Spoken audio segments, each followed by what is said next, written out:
My godfather, who's been very successful, he just said to me, the only bit of advice I give you, he said, is get to you money as soon as possible. There you go. And I said, what do you mean? He went, to the extent where you have enough money where you can tell anybody you and walk away. Yeah. So someone in a job that you've got is giving you a hard time or whatever, and I've actually acted on this. Right. You can just literally walk away because you're not reliant on that thing or that person for money to buy food in the morning. Well, there's money, and then there's Elon Musk.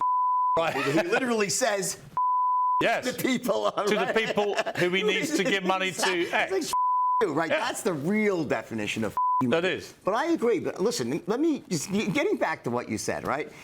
The mistake people make when they invest, because you're right, you have to have fun, and specifically I say you should speculate, and I go through how to speculate carefully, have fun, make money. But the bottom line is, if you think that you can take your money that you save and speculate, you're going to end up okay. You're not. You're going to mostly get destroyed because the playing field is dramatically tipped against you. When you go to a casino, right, and you walk into a casino, the odds are stacked against you, right? So over time, you're going to lose. You might win once in a while, but over time, you lose. But some people enjoy going even if they lose money. But it gets worse, though, because this is not just a casino, Wall Street.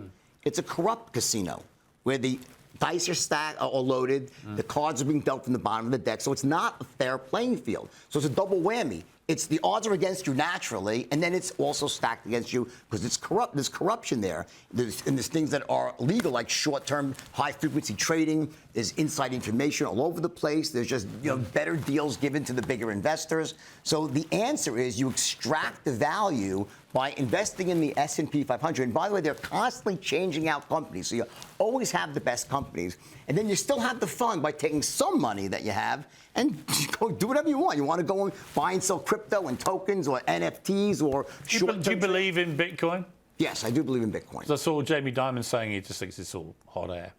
And listen, I respectfully I once thought that too. Okay, I did. But again, when you look at something like Bitcoin, it's like one of those things where truly the lie can become the truth if enough people say it's true. But isn't it a case of if there's enough mugs out there, they'll all trade it with each other and it will go up? Well, yes, but you have some really smart mugs these days.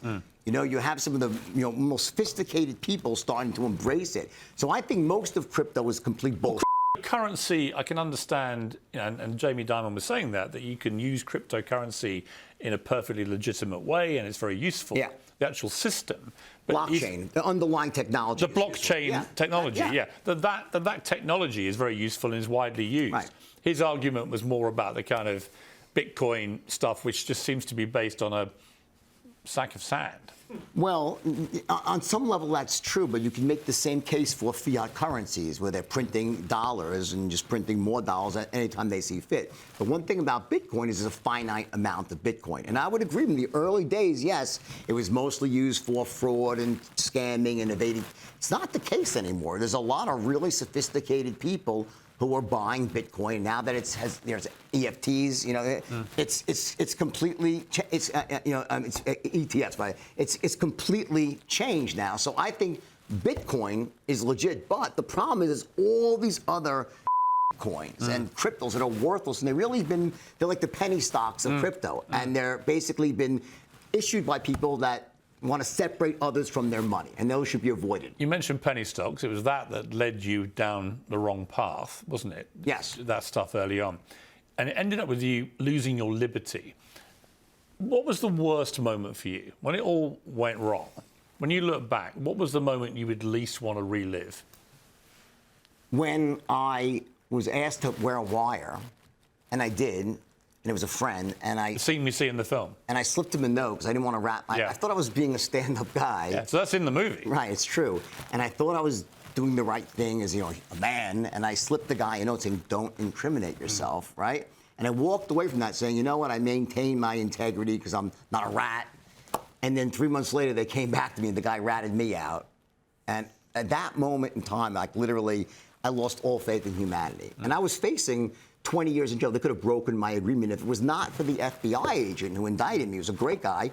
He understood, and they gave me a second chance because that could have destroyed my life. That was the low point for sure. That moment when you think like I'm not a rat, and then it's. So that's the Jonah Hill character. But that's not true. It wasn't. But in reality, it was not the Joe Hill Right. character. It was, they collapsed like 3 or 4 people into that character, right? It was someone else. Did you ever have anything more to do with the one that ratted you out? You know, I saw him a few times, but no relation. Any forgiveness? Yeah, of course I forgive. I'm not one to hold grudges, and I forgive. You know, and you don't forget, but you certainly can. But that was forgive. worse for you than actually going to prison. Far worse than prison itself was waiting to go to prison. The thought of it. Just the uncertainty in your life. You're almost dying in slow motion. You know, once you go to prison, you know, it becomes almost a rebirth if you're willing to take that failure, that life failure, and use it as a lesson to reinvent yourself. And that's what I did. I mean, You have a lot of time in prison to think about stuff. There's nothing else to do for most of the day, right? yeah, so I did really 2 things. Number one is I thought about stuff a lot, for sure, but I also taught myself to write. And I used that time to perfect my writing skills. Well, not perfect, but just, you know, really become a competent writer.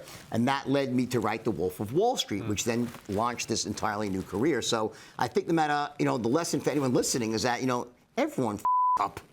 Everyone makes mistakes. Sure. Some people make much bigger mistakes than others, right? Would you change anything? No. I mean, when you look at where you've got to now, No, I wouldn't. the whole path, Yeah. up and down and then back up, would you change it? I wouldn't, but so let me, it's a complicated question. So the answer is no, because it's not possible. Of course, if I could not have done anything to hurt another person, of course I wish I never did that. Of course I feel terrible about all that stuff, and I'm very remorseful for that, okay? And I've spent so many years making up for that in countless ways. But I wouldn't change anything, because that was my life, and it happened, and I've used that as sort of like to create this life I have now. So if I could cherry pick it and say, you know, I hope no one ever lost money as my, of course I do that. I'm not crazy, right? But you can't do that. You know, you have to look back at your life and say, you know what, this is what I did. I made mistakes. I learned from those mistakes, and now I keep becoming a better version of myself. That's my goal, is to become a better version of myself every day. Are you completely squeaky clean now? Squeaky, I mean sober, clean, or clean with the law? Anyway. I'm the cleanest person that you'll ever meet. You know why? Because I would have to be. In other words, you know, you realize that I'm going to be scrutinized more than anybody. And in fact, I was. For many years, the government thought I was not paying my fine that I had. They thought I was hiding money. They looked at my asshole with a freaking microscope, right? And you know what they found after 5 years? 0.